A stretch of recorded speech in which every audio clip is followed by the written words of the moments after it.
नमस्कार दोस्तों, स्वागत है आपका अपने YouTube channel target with MS में। जैसा कि आप सभी को पता है, कल हमने एक साइंस का एक चैप्टर पढ़ा था, जिस चैप्टर का नाम था भोजन के स्रोत, सोर्स ऑफ फूड। उसके बारे में हमने पढ़ा था और भोजन के आधार पर जंतुओं का वर्गीकरण भी हमने पढ़ा था। शाकाहारी, मांसाहारी और सर्वाहारी जंतु कौन कौन से होते हैं और भोजन कौन कौन सी दो स्रोतों से प्राप्त होता है, जिसमें मुख्य रूप से पादप स्रोत और जंतु स्रोत के बारे में हमने पढ़ा था। पादप स्रोत से कौन कौन से भोजन प्राप्त होते हैं, जैसे अनाज है, तिलहन है, मसाले हैं इत्यादि, जो दालें हैं वगैरह, इनके बारे में पढ़ा था। और जंतुओं से जो हमें अंडा, दूध, दही ये सब प्राप्त होते हैं, इनके बारे में हमने कल बात की थी भोजन के स्रोत में। इसके बाद अगला चैप्टर आता है पादपों में पोषण, और ये भी आपकी रीट में भी है और आपके थर्ड ग्रेड में भी शामिल किया जाएगा। और बढ़िया चैप्टर है, इससे हर बार प्रश्न पूछा जाता है। 2012 में बात कर लो, 2018 में बात कर लो, हर एग्जाम में इसमें प्रश्न पूछा जाता है। और ये प्रश्न मतलब बाकी चैप्टर आपको मान के चलिए, आप सामान्य चैप्टर जैसे भोजन के स्रोत सामान्य आप पढ़ के आए हैं, इसमें कुछ एग्जाम्पल्स है और टाइप्स है। पोषण के आधार पर जो टाइप्स है उसमें थोड़ा सा इंपॉर्टेंट चीज़ें हैं, इस वजह से ये चैप्टर थोड़ा सा इंपॉर्टेंट हो जाता है। इसका जो मैं आपको पढ़ा रहा हूँ, इसका आधार क्या है, तो देखो ये पूरे नोट्स है वो किस पे लिखे हुए हैं, आरबीसी पे लिखे हुए हैं। दूसरी बात, आरबीसी पे लिखे हुए हैं, और जो एनसीईआरटी की बुक से जो भी कोई मैटर अगर मान लो आरबीसी में है, सॉरी एनसीईआरटी में है और आरबीसी में नहीं लिखा हुआ, तो इन नोट्स में शामिल किया गया है। मतलब आधार तो आरबीसी है और लिखा किस में गया है, लिखा एनसीईआरटी के फैक्ट भी इसमें शामिल किए गए, मतलब आरबीसी और एनसीईआरटी का सम्मिलित रूप है। दूसरी बात, आरबीसी की बुक में आप कोई भी चैप्टर या कोई भी एक भी लाइन आपको ऐसे नहीं मिलेगी जो इसमें नहीं है। हाँ, एनसीईआरटी में मैंने इंपॉर्टेंट चीज़ें ही शामिल की है, बाकी अन्य चीज़ें को शामिल नहीं किया, जो मैं आपको मौखिक रूप से बता दूंगा। ये मेरे ही नोट्स है और इन्हीं नोट्स के मैं पढ़ा रहा हूँ, और इसकी पीडीएफ आपको कल भी उपलब्ध कराई थी मैंने, कल वाली पीडीएफ भी उपलब्ध कराई हुई है। टेलीग्राम चैनल, अपना टेलीग्राम चैनल का नाम है target with MS, target with MS. इस पर आप सर्च कर सकते हैं, इस पर आपको इसकी पीडीएफ मिल जाएगी। पिछले चैप्टर की पीडीएफ मिल गई और इसकी पीडीएफ भी मिल जाएगी। और ये क्लास 6 में चैप्टर चलता है, पादपों में पोषण, न्यूट्रिशन इन प्लांट्स। दूसरा चैप्टर है, पहला चैप्टर था भोजन के स्रोत और दूसरा चैप्टर है पादपों में पोषण। इसके बारे में आज हम चर्चा करेंगे। पहले पढ़ते हैं पादपों में पोषण क्या होता है। जैसा कि आपने कल भोजन के स्रोत में पढ़ा था कि सजीवों के शरीर के वृद्धि एवं विकास के लिए, रोग प्रतिरोधकता बनाने के लिए, इन सब के लिए भोजन की आवश्यकता होती है। तो यही बात है कि सजीवों द्वारा अपने स्वास्थ्य एवं शरीर की वृद्धि एवं विकास के लिए भोजन के रूप में आवश्यक पोषक तत्वों को ग्रहण करने की प्रक्रिया को क्या कहते हैं, पोषण कहते हैं। मतलब जो आपने कल भोजन के स्रोत पढ़े थे, जो आपने भोजन की आवश्यकता क्यों होती है, और भोजन है वही पोषण है। भोजन, हम भोजन के रूप में तो भोजन ले रहे हैं, उसमें भी पोषक तत्व ही है, और इन पोषक तत्वों को ग्रहण करने की प्रक्रिया क्या कहलाती है, पोषण कहलाती है। सामान्य सी बात है। पोषक तत्व कौन से होते हैं, ये थोड़ा सा ठीक चीज़ है। पोषक तत्व है बीजांकुर के पश्चात, मतलब बीजों के अंकुर होने के बाद, मतलब बीजों के अंकुरण के बाद नवोद्भिद पादप मृदा से विभिन्न प्रकार के पोषक तत्वों को अवशोषित कर बड़े होते हैं। मतलब जैसा ही बीज का अंकुर हुआ, बीज का फूटना बोल सकते हैं, जैसे बीज का जैसे अंकुर हुआ उसके बाद एक नया पादप बनने तक मृदा से विभिन्न प्रकार के पोषक तत्वों को अवशोषित करते रहते हैं पादप।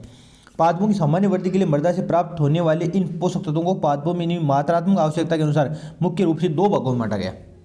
एक होते हैं वृत्त मात्रिक पोषक तत्व, एक होते हैं सूक्ष्म मात्रिक पोषक तत्व। ये दो भागों में बांटा गया, मतलब इनकी आवश्यकता के आधार पर। जिनकी ज़्यादा आवश्यकता होती है वो वृत्त मात्रिक, जिनकी कम आवश्यकता होती है वो सूक्ष्म मात्रिक। लेकिन आपको ध्यान रखना है, दोनों ही, चाहे सूक्ष्म मात्रिक हो चाहे वृत्त मात्रिक हो, पादपों की वृद्धि एवं विकास के लिए जरूरी है, मतलब आवश्यक है दोनों। पहले हम पढ़ते हैं वृत्त मात्रिक तत्व, मैक्रो न्यूट्रिएंट्स। वृत्त मात्रिक पोषक तत्व को आप गुरु पोषक तत्व भी पढ़ सकते हैं, तो ऐसे अन्य नाम भी आ सकते हैं, लेकिन आपको ध्यान रखना है मैक्रो न्यूट्रिएंट्स है जो वृत्त मात्रिक पोषक तत्व है उनके बारे में। वृत्त मात्रिक पोषक तत्व वे तत्व होते हैं जिनमें पौधों को अधिक मात्रा में आवश्यकता है। आपको भी पता है, वृत्त या गुरु आपके नाम से भी स्पष्ट हो रहा है, मतलब जिनकी ज़्यादा मात्रा में आवश्यकता होती है। और ये आवश्यकता कितनी मात्रा में होती है, तो ये आपको ध्यान में रखना है।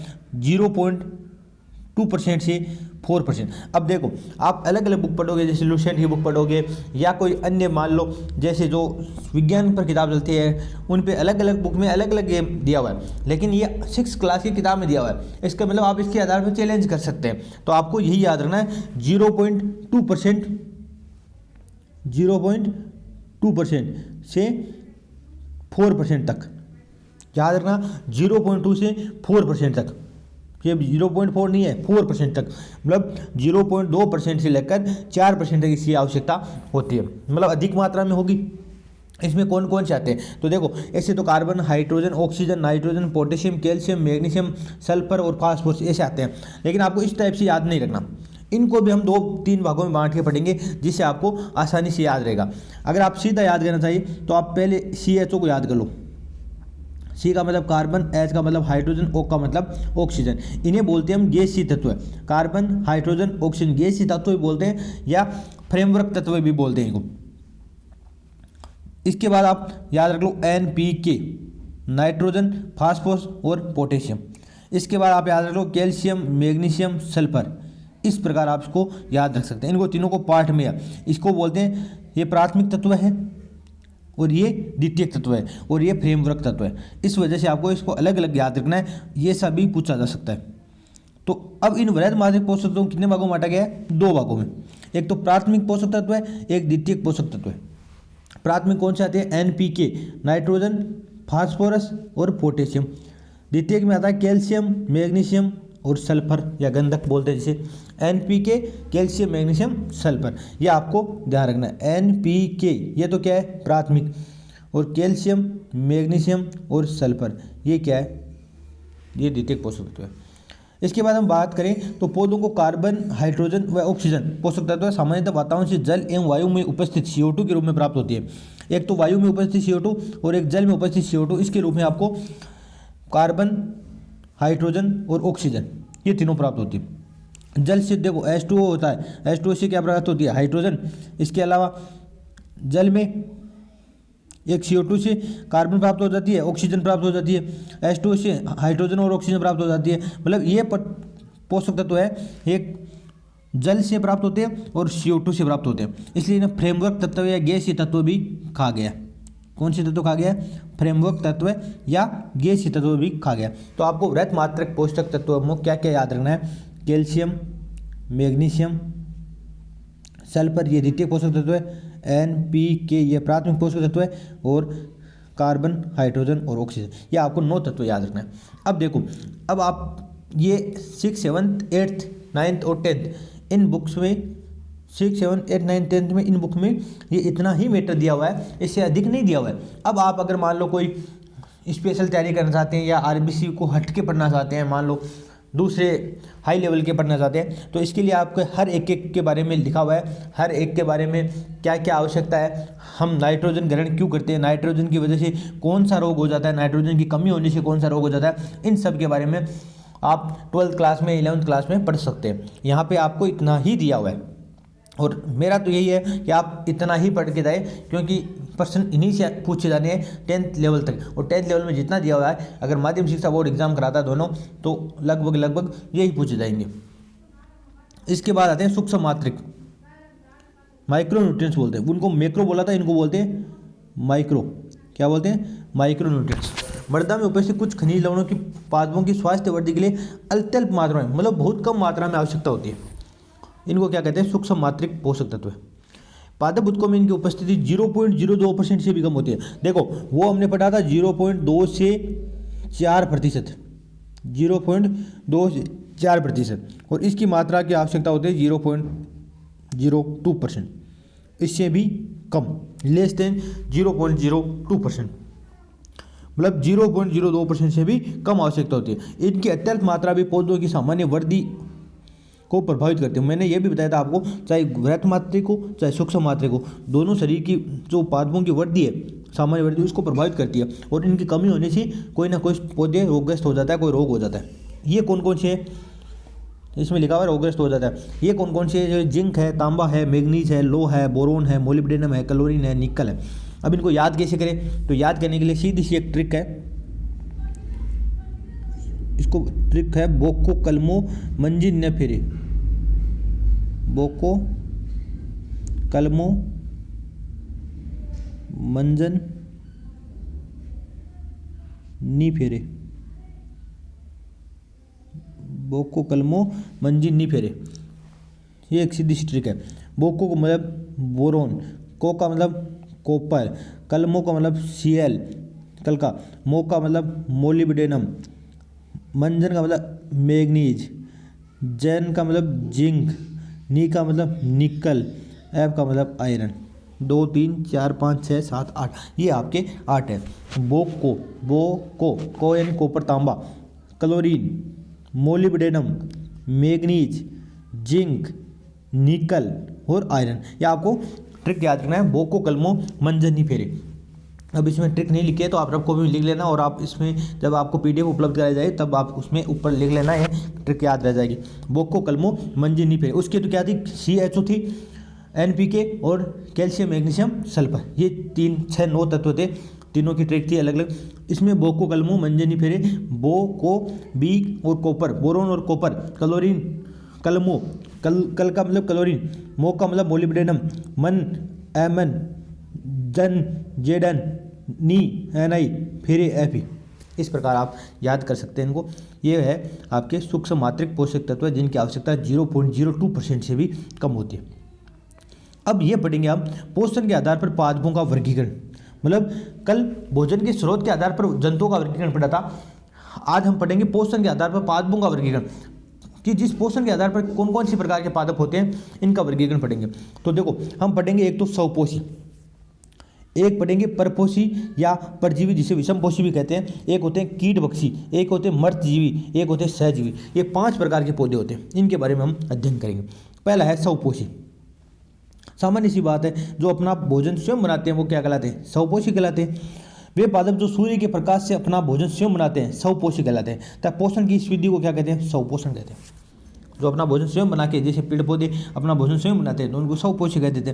पादप में भोजन निर्माण का कार्य पत्तियों में होता है, और पत्तियों की सतह पर अनेक सूक्ष्म छिद्र होते हैं। इन छिद्रों को रंध्र कहते हैं। क्या कहते हैं, रंध्र कहते हैं, स्टोमेटा कहते हैं। रंध्र द्वार कोशिकाओं द्वारा घिरे रहते हैं। किससे घिरे रहते हैं, द्वार कोशिकाएं। दोनों साइड क्या होती है, द्वार कोशिकाएं होती है। वायु में उपस्थित CO2 इन रंध्रों के द्वारा पत्तियों प्रवेश करती है। ये बात भी आपको ध्यान रखना है, जो वायु में CO2 होती है वो किसके द्वारा प्राप्त पत्तियों में प्रवेश करती है, तो CO2 रंध्रों के द्वारा प्रवेश करती है। पौधों को भोजन बनाने के लिए किस किस की आवश्यकता होती है, तो सूर्य के प्रकाश की आवश्यकता होती है, जल की आवश्यकता होती है, CO2 की आवश्यकता होती है और खनिज लवणों की आवश्यकता होती है। सूर्य का प्रकाश, जल, CO2 व खनिज लवणों की आवश्यकता होती है भोजन बनाने के लिए। तने में नली के समान वाहिकाएं होती है, जिनके द्वारा जल व खनिज लवण जड़ से पत्ती तक पहुँचते हैं। नली के समान जैसे 40 नलिकाएं होती हैं, जाइलम फ्लोएम बोलते हैं, वो उनके माध्यम से जल और खनिज लवण है जो जड़ से लेकर पत्ती तक पहुँचते हैं। पत्तियों में हरे रंग का वर्णक पाया जाता है, जिसे क्या बोलते हैं, पर्णहरित या क्लोरोफिल कहते हैं। ये क्लोरोफिल सूर्य के प्रकाश की ऊर्जा को संग्रहित करता है और इस ऊर्जा का उपयोग पत्तियां भोजन निर्माण में करती है। मतलब ये जो क्लोरोफिल पाया जाता है, पर्णहरित पाया जाता है, ये प्रकाश ऊर्जा को, सूर्य के जो प्रकाश है उसकी ऊर्जा को क्या कर लेता है, संग्रहित कर लेता है, और इस ऊर्जा का उपयोग क्या कर लेती है पत्तियां भोजन निर्माण में कर लेते हैं। अब एक थोड़ा सा एक सामान्य बता देता हूँ। NCERT में एक चीज़ लिखी हुई है, खाद्य फैक्ट्रियाँ। NCERT में लिखा हुआ है खाद्य फैक्ट्रियाँ। खाद्य फैक्ट्रियाँ किसे कहते हैं, जड़, पत्ता, तना, इन सब में से किसको खाद्य फैक्ट्री कहते हैं। तो आपको ध्यान रखना है, जो पत्ता है या जो पत्तियां हैं, जिन्हें पत्तियां या पत्ता मान लो, जो पत्तियां होती है उनको क्या बोलते हैं, खाद्य फैक्ट्रियाँ बोलते हैं, क्योंकि भोजन निर्माण की क्रिया पत्तियों में होती है, अधिकांशतः पत्तियों में होती है लगभग, तो पत्तियों को क्या बोला जाता है, खाद्य फैक्ट्रियाँ। एक चीज़ आती है कि क्या भोजन केवल पत्तियाँ बनाती है, तो नहीं, जो हरे तने होते हैं वो भी भोजन निर्माण कर सकते हैं। इसके अलावा एक चीज़ और आती है, एक चीज़ आती है कि वो आपको मैं बाद में बता दूंगा, अभी ध्यान में नहीं आ रही है। चलो आगे बढ़ते हैं। क्लोरोफिल सूर्य के प्रकाश की ऊर्जा को संग्रहित करता है तथा इस ऊर्जा का उपयोग पत्तियां भोजन निर्माण में करती हैं। ठीक है। अब जो CO2 है और जल है वो सूर्य के प्रकाश और पर्णहरित की उपस्थिति में कार्बोहाइड्रेट और ऑक्सीजन में बदल जाती है। ये बात तो आपको सभी को पता है। मतलब CO2 और जल की उपस्थिति में या CO2 और जल की सहायता से सूर्य के प्रकाश, अल्ट्रावायलेट किरणें और पर्णहरित की उपस्थिति में कार्बोहाइड्रेट और ऑक्सीजन में बदल जाती है। जो कार्बोहाइड्रेट जो स्टार्च या मंड के रूप में संचित रहता है और ये ऑक्सीजन के रूप में मुक्त हो जाती है। और ये आपको पता है जो प्रकाश संश्लेषण क्रिया है उसमें ऑक्सीजन मुक्त होती है, ये बात भी आपको पता है। लेकिन प्रश्न क्या पूछा जाता है, प्रश्न पूछा जाता है कि जो प्रकाश संश्लेषण के समय जो ऑक्सीजन मुक्त होती है वो किससे मुक्त होती है, CO2 से या जल से, मतलब कार्बन डाइऑक्साइड से मुक्त होती है। अब देखो ऑक्सीजन इसमें भी है, ऑक्सीजन इसमें भी है, ये मुक्त किससे होते हैं, तो आपको ध्यान रखना है ये जो ऑक्सीजन मुक्त हो रही है वो किससे मुक्त हो रही है, जल से मुक्त हो रही है। किससे हो रही है, जल से मुक्त होती है। तो प्रकाश संश्लेषण क्रिया के दौरान उत्पन्न जो ऑक्सीजन है वो जल H2O से मुक्त होती है। बहुत बार प्रश्न पूछा गया है, आपको ध्यान में रखना है। और ये कार्बोहाइड्रेट स्टार्च या मंड के रूप में संचित रहता है। पत्तियों में उपस्थित स्टार्च का पता लगाने के लिए आयोडीन की कुछ बूंदें डाली जाती है, मतलब पत्तियों में क्या स्टार्च संचित रहता है इस चीज़ का पता लगाने के लिए क्या कहते हैं, आयोडीन की कुछ बूंदें डाली जाती है। और आयोडीन स्टार्च से क्रिया करके पत्ती का रंग गहरा नीला कर देता है। अगर पत्ती का रंग गहरा नीला हो गया तो इसका मतलब इसमें मंड संचित है या स्टार्च संचित है, ये स्टार्च परीक्षण कहलाता है। स्टार्च परीक्षण का मतलब जो स्टार्च है, पत्तियों में जो स्टार्च है उसके ऊपर आयोडीन की बूंदें डालो और अगर रंग गहरा नीला हो गया तो ये क्या है, स्टार्च परीक्षण। यह सामान्य सी बात है। इसके बाद हम पढ़ेंगे परजीवी। वे ऐसे पादप जो अन्य वृक्ष अथवा पादपों से अपना भोजन प्राप्त करते हैं परजीवी कहलाते हैं। क्या कहलाते हैं, परजीवी। जैसे अमरबेल और कसकुटा। अमरबेल आपने देखी होगी झाड़ियों पे लिपटी हुई रहती है, जिसे कसकुटा भी कहते हैं। ये बहुत बार पूछा गया है, 2012 में भी पूछा गया था और अभी शायद 2018 में पूछा गया था। अमरबेल या कसकुटा के बारे में पूछा गया। जो अन्य वृक्ष अथवा पादपों से अपना भोजन प्राप्त करते हैं परजीवी कहलाते हैं। और जिन्हें जो इनको भोजन प्रदान करते हैं वो परपोषी कहलाते हैं। क्या कहलाते हैं, परपोषी, जिसे होस्ट बोलते हैं। क्या बोलते हैं, होस्ट। देखो एक तो स्वपोषी एक विषमपोषी हो गया। और जो विषमपोषी है मतलब जो स्वयं भोजन नहीं बना सकते वो किस पर रहेंगे, तो वो परपोषी पर रहेंगे। और ये परपोषी मतलब ये दूसरों को भोजन प्रदान कर रहा है। परजीवी अपना भोजन प्राप्त कर वह वृक्ष है साल जिस पर भोजन प्राप्त कर रहा है, मतलब ये झाड़ियों पर लटकी रहती है अमरबेल, इसलिए मतलब झाड़ियाँ तो क्या होगी, परपोषी होगी, होस्ट होगी। और परजीवी कौन सा है, अमरबेल या कसकुटा, ये आपको ध्यान में रखना है। इसके बाद आता है कीट बख्शी या कीटाहारी पादप। ये इंपॉर्टेंट चीज़ है, बहुत बार प्रश्न पूछा गया रिट में, तो खास तौर से इसी प्रश्न पूछा जाता है क्योंकि सामान्य सा प्रश्न पूछा जाता है कि ऐसे पौधे, इसमें मतलब यही प्रश्न पूछा जाता है इसमें से कौन सा पौधा कीट बख्शी पौधा है, इसमें से कौन सा पौधा परजीवी है, या इसमें से कौन सा पौधा ऐसा है जो अपने स्वयं भोजन नहीं बनाकर अब दूसरों से भोजन प्राप्त करता है। तो ये से प्रश्न पूछे जाते हैं। तो कीट बख्शी या कीटाहारी पादप में ऐसे पादप जो जीवित रखने के लिए कीटों को पकड़ते हैं तथा उन्हें पचा लेते हैं। कीट बख्शी, कीट का बख्शी का मतलब हो गया जो कीटों को पचा लेते हैं, कीटों को भोजन के रूप में ग्रहण करते हैं, तो ये कीटों को पकड़ते हैं, पचा लेते हैं, ऐसे क्या कहलाते हैं, कीट बख्शी या कीटाहारी पादप। ये कीटों को क्यों पचाते हैं, तो ये पादप है वो दलदली क्षेत्रों में पाए जाते हैं और इन क्षेत्रों में नाइट्रोजन की कमी होती है। दलदली क्षेत्रों में नाइट्रोजन की कमी होती है और ये पादप कीटों से नाइट्रोजन की पूर्ति करते हैं, मतलब कीटों को बचाकर नाइट्रोजन की पूर्ति करते हैं ये पादप। अब देखो इसके उदाहरण कौन कौन से, तो एक तो होता है ड्रोसेरा, जिसे आप संड्यू भी कह सकते हैं। ड्रोसेरा को क्या बोलते हैं, संड्यू बोलते हैं। ये आपको एग्जाम्पल याद रखने हैं, एक एक एग्जाम्पल याद रखने हैं। इसमें 2-3 एग्जाम्पल आरबीसी में दिए, 2-3 एनसीईआरटी में दिए, सभी इसमें शामिल किए गए। ड्रोसेरा, डायोनिया, यूट्रिकुलेरिया, ये रीट 2012 में पूछा गया था। यूट्रिकुलेरिया मतलब कौन सा, ये पादप की एक जो पूरी श्रेणी है, कैटेगरी है पादपों की, यूट्रिकुलेरिया पादप। तो ये पूरी जाति ही यूट्रिकुलेरिया है, वो कीट बख्शी पादप है। एक ड्रोसेरा, संड्यू, एक डायोनिया, एक यूट्रिकुलेरिया, एक होता है गठपर्णी पादप जिसे हम निपेंथीज बोलते हैं।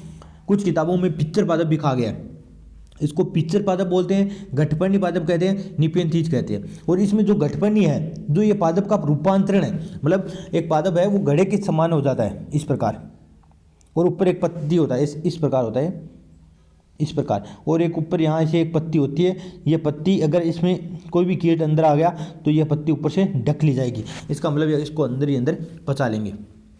तो ये किसका रूपांतरण है, तो आपको ध्यान में रखना है, ये ड्रोसेरा, डायोनिया, यूट्रिकुलेरिया, गठपर्णी पादप, इसे निपेंथीज या पिक्चर पादप कहते हैं। ये गठपर्ण है, ये किसका रूपांतर है, तो ये पत्ती का रूपांतर है। इसके अलावा एक एग्जाम्पल हो रहा है वीनस फ्लाईट्रिप, ये भी इसी टाइप का होता है। ड्रोसेरा जिसे संड्यू कहते हैं, डायोनिया, यूट्रिकुलेरिया, गठपर्णी पादप या पिक्चर पादप, और वीनस फ्लाईट्रिप, ये आपको एग्जाम्पल याद रखना है। और क्यों पचाते हैं, क्योंकि ये अपनी नाइट्रोजन की पूर्ति करते हैं। ये बात आपको इंपॉर्टेंट है, ध्यान रखनी है। इसके बाद हम पढ़ते हैं मर्तजीवी। जो मर्तजीवी है इन पादपों के बारे में अध्ययन करते हैं। ये पादप मृत एवं सड़ी गली वस्तुओं से अपना भोजन प्राप्त करते हैं। ऐसे पादप है जो मृत और जो सड़ी गली वस्तुएं उनकी सतह पर कुछ पाचक रस एंजाइम स्रावित करते हैं, कुछ एंजाइम स्रावित करते हैं और इनको पाचक रस इनको क्या करते हैं, विलयन में बदल देते हैं सड़ी गली वस्तुओं को, जिससे पादप अवशोषित करके पोषण प्राप्त करते हैं। मतलब ऐसे पादप होते हैं जो अपना कुछ एंजाइम स्रावित करते हैं और वहाँ पे जो सड़ी गली वस्तुएं उनको विलयन में बदल देते हैं और इनको अवशोषित कर लेते हैं। ऐसे पादप क्या कहलाते हैं, मृतजीवी। मतलब जो पादप मृत एवं सड़ी गली वस्तुओं से पोषण प्राप्त करते हैं मृतजीवी कहलाते हैं। इसमें अधिकांश कौन से आते हैं, कवक आते हैं। जो भी फंगजाई है, जो भी कवक, अधिकांश जो कवक है वो मृतजीवी ही होते हैं। इसमें देखो म्यूकर, एगेरिकस, मशरूम आदि क्या कहलाते हैं, ये मृतजीवी पादप के उदाहरण है। मशरूम छत्र का आपने देखा होगा, जैसे गोबर इकट्ठा हुआ है वहाँ पे मशरूम की छत्रियाँ दिखी होगी, या म्यूकर, एगेरिकस, इनको भी आप कवक है जो क्या कहते हैं, सड़ी गली वस्तुओं से अपना भोजन प्राप्त करते हैं। ये आपको ध्यान रखना है, म्यूकर, एगेरिकस और मशरूम इसमें कवक के उदाहरण हैं। एक आपको ध्यान रखना है, एक मोनोट्रोपा एक पुष्पी पादप है जो मृत एवं सड़ी गली मतलब मृतजीवी पादपों की श्रेणी में है, लेकिन कौन सा है, पुष्पी पादप। ये बाकी तो पुष्पी नहीं है, लेकिन ये मोनोट्रोपा ये क्या है, पुष्पी पादप है जो सड़ी गली वस्तुओं से अपना भोजन प्राप्त करता है। ये भी पूछा गया प्रश्न है, मोनोट्रोपा, ध्यान में रखना। इसके बाद आते हैं सहजीवी। पांचवा प्रकार आता है सहजीवी। हमने पढ़ा स्वपोषी, परजीवी या परपोषी। इसके बाद हमने पढ़ा कीटधारी या कीटभक्षी। इसके बाद हमने पढ़ा अभी वो जो पीछे पढ़ा था मृतजीवी, और अब पढ़ा है सहजीवी। पांचवा टाइप है सहजीवी प्रकार के पौधे। तो कुछ जीव क्या होते हैं, एक दूसरे के साथ रहकर भोजन को, जल को, पोषक तत्वों को और रहने का स्थान, आवास को आपस में बांटते रहते हैं। मतलब दो जीव ऐसे होते हैं जो अपने स्थान को, जल को, भोजन को, पोषक तत्वों को आपस में बांटते हैं। इस प्रकार के जीवन को सहजीवन और साथ साथ रहने वाले पादपों को सहजीवी पादप कहते हैं। मतलब इसको बोलते हैं सहजीवन। जैसे लाइकेन है, जिससे सहजीवन का प्रारूपिक उदाहरण है। लाइकेन आप जानते होंगे, जो शैवाल और कवक का सहजीवी संबंध है लाइकेन, जिससे फिल्टर पेपर बनाए जाते हैं, जो सॉरी वो क्या बोलते हैं उनको, जो अम्ल और क्षार में उपयोग लिटमस पत्र, सॉरी फिल्टर पेपर नहीं, लिटमस पत्र बनाए जाते हैं। इनसे बनाए जाते हैं लिटमस पत्र। क्या बनाए जाते हैं, लाइकेन से लिटमस पत्र बनाए जाते हैं, जो अम्ल में रखने पर जिन लिटमस को लाल कर देता है और क्षार में रखने पर लाल को नीला कर देता है। ये सब लिटमस पत्र लाइकेन से ही बनाए जाते हैं। तो लाइकेन में दो प्रकार के होते हैं, पादप होते हैं, कवक और शैवाल। एक तो होता है कवक, एक होता है शैवाल। तो ये आपको ध्यान रखना, लाइकेन किन किन का दो सहजीवन है, तो कवक और शैवाल। शैवाल प्रकाश संश्लेषण द्वारा, आपको पता है जो शैवाल होते हैं वो अपना भोजन स्वयं बनाते हैं। तो भोजन बनाते हैं और कवक को उपलब्ध करा देते हैं। कवक भोजन नहीं बना सकता, आपको अभी बताया था मैंने, कवक मृतजीवी है। तो ये कवक को भोजन प्राप्त करा देता है और इसके बदले में कवक इस शैवाल को रहने का स्थान, जल व अन्य पोषक तत्व उपलब्ध करा देता है। मतलब आपने देखा होगा, जो शैवाल है वो भोजन बनाता है, तो ये शैवाल भोजन कवक को प्राप्त कर देगा और ये कवक इस शैवाल को जगह उपलब्ध करा देगा, रहने का स्थान, जल व अन्य पोषक तत्व उपलब्ध करा देगा। तो ये लाइकेन और कवक और शैवाल का सहजीवन है। इसके अलावा एक एनसीईआरटी में एक और सहजीवन दिया है, एक राइजोबियम जो जीवाणु है, राइजोबियम जीवाणु बैक्टीरिया, और पादप का सहजीवन भी दिया गया। राइजोबियम और पादप का सहजीवन भी दिया गया। आपको पता है जो दल है, सॉरी फलीदार पौधे होते हैं, इनकी जड़ों में राइजोबियम नामक जीवाणु पाया जाता है। तो मतलब ये पादपों के लिए राइजोबियम इनको नाइट्रोजन की पूर्ति करता है और पादप इसे राइजोबियम को भोजन देता है। तो इस प्रकार ये राइजोबियम और पादप का सहजीवन भी है। तो ये भी आपको ध्यान में रखना। अब दो प्रश्न है, मृतजीवी पादप है नीम, ड्रोसेरा, अमरबेल। तो ड्रोसेरा कीटभक्षी है, अमरबेल है वो परजीवी है, नीम एक स्वपोषी है और म्यूकर कौन सा है, ये मृतजीवी पादप है। कीटभक्षी पादप कौन सा नहीं है, तो ड्रोसेरा कीटभक्षी है, डायोनिया है, यूट्रिकुलेरिया है, कसकुटा नहीं है, कसकुटा को बोलते हैं अमरबेल, ये कौन सा है, परजीवी है। गठपंडी पादप में घड़ा किसका रूपांतर होता है, तो ये घड़ा पत्ती का रूपांतर है। ये इसके प्रश्न है। तो आज का चैप्टर थोड़ा लंबा हो गया है, लेकिन इतना ही है। इसके नोट्स है वो आपको Telegram channel target with MS पर शाम तक उपलब्ध करा दूंगा। और इसके लिए आप इसको शायद आप हो सके तो आप नोटबुक में अपनी नोट कर लिए, या प्रिंट निकलवाना चाहिए तो प्रिंट निकलवा लें और इसके आधार पर आप पढ़ सकते हैं। आज के लिए इतना ही, धन्यवाद। जय हिंद, जय भारत।